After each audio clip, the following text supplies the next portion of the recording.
I want to go back to the topic of defense mechanisms and ask whether they're necessarily bad or wrong.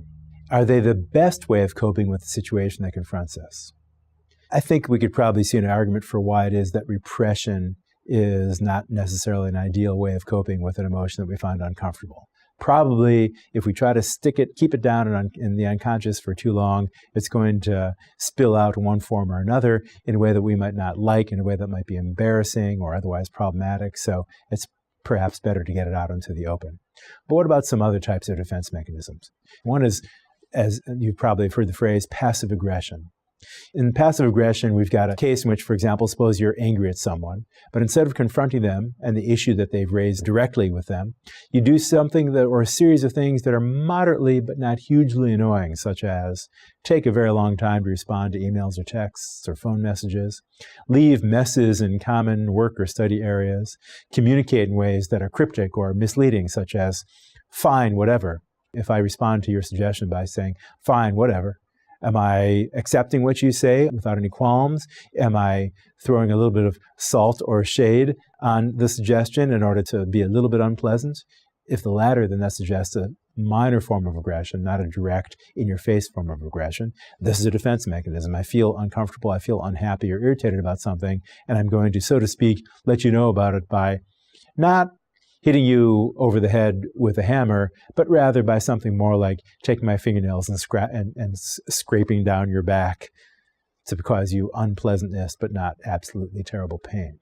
That form of passive aggression is very common. We might ask ourselves, when we're doing that, and often we don't know we're doing it until afterwards, but then you can learn how you behave when you're being passive-aggressive and watch out for future signs. When we're being passive-aggressive, is that always the best way to respond to the situation we find ourselves in? Sometimes it might be the best way. Sometimes there might not be a better alternative. But I'm suggesting we do well to ask ourselves whether that's the most effective or the most productive way to go. Here's another example. Ghosting. I've probably heard the term. This is another defense mechanism in which one partner in a relationship abruptly breaks off all contact with the other, usually with no explanation given.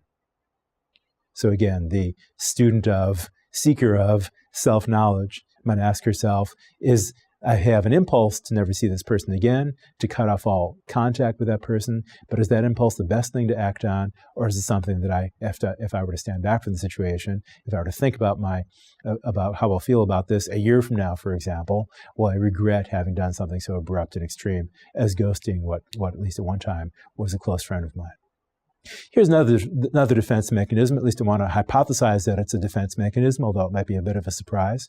I want to suggest that some types of humor serve as defense mechanisms.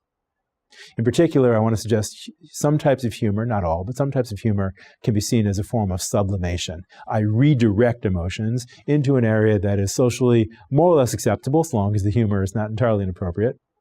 So when we joke, I want to suggest it's often a way of working out a discomfort with some aspects of a situation. Consider, for example, irony. A situation might make me feel angry, or frustrated or disappointed. I might express that emotion directly.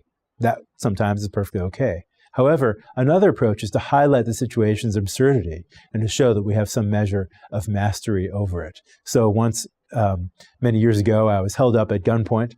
In retrospect, after the situation was over and my nerves calmed down a little bit, I wasn't bothered so much about having lost my wallet because I was a graduate student and didn't have much money in it. I didn't have much money to speak of at all, so it wasn't that big a deal to lose my wallet. But what bothered me was the fact that I didn't have anything funny to say in the situation. I wish I had come up with a relatively clever quip at the time while facing down the barrel of a gun, because then I would have felt like I was defending my pride, at least, against the onslaught that was coming from being held up. You might ask yourself whether there's situations in which being ironic or in some other way humorous is a way of coping with a difficult situation, letting off some steam, allowing us to get a little bit of control of the situation, making ourselves feel a little bit better, and thereby defending ourselves against the problem at hand. Another question that we might think about, aside from moving away from the idea of defense mechanisms, is the following. I suggested that in order for unconscious material to have an impact on our behavior through such things as defense mechanisms, it seems like it needs to have some kind of experiential and therefore conscious residue, something that gets above the surface of the water, separating the conscious from the unconscious mind. So that while in projection, we put emotions that we have in ourselves onto others, and here's another concept now, in transference, we put emotions we have toward one person onto another. Projection and transference are easily confused. Again, in projection, what I've got is an emotion inside of me, and I put it on you, anger, attraction, whatever. In transference, I've got an emotion directed toward another person, and since that person might no longer be around, they might have passed away, they might have left in some other form, I'm now going to put it on another person. Most typically, this happens in the context of psychotherapy. So in psychotherapy, the therapist is finding that the patient has transferred their feelings, often about their parents or primary caregivers, onto them, that is the therapist. As such, the therapist noticed that the patient starts treating him as a mother figure or a father figure or some other figure from an earlier time in their life.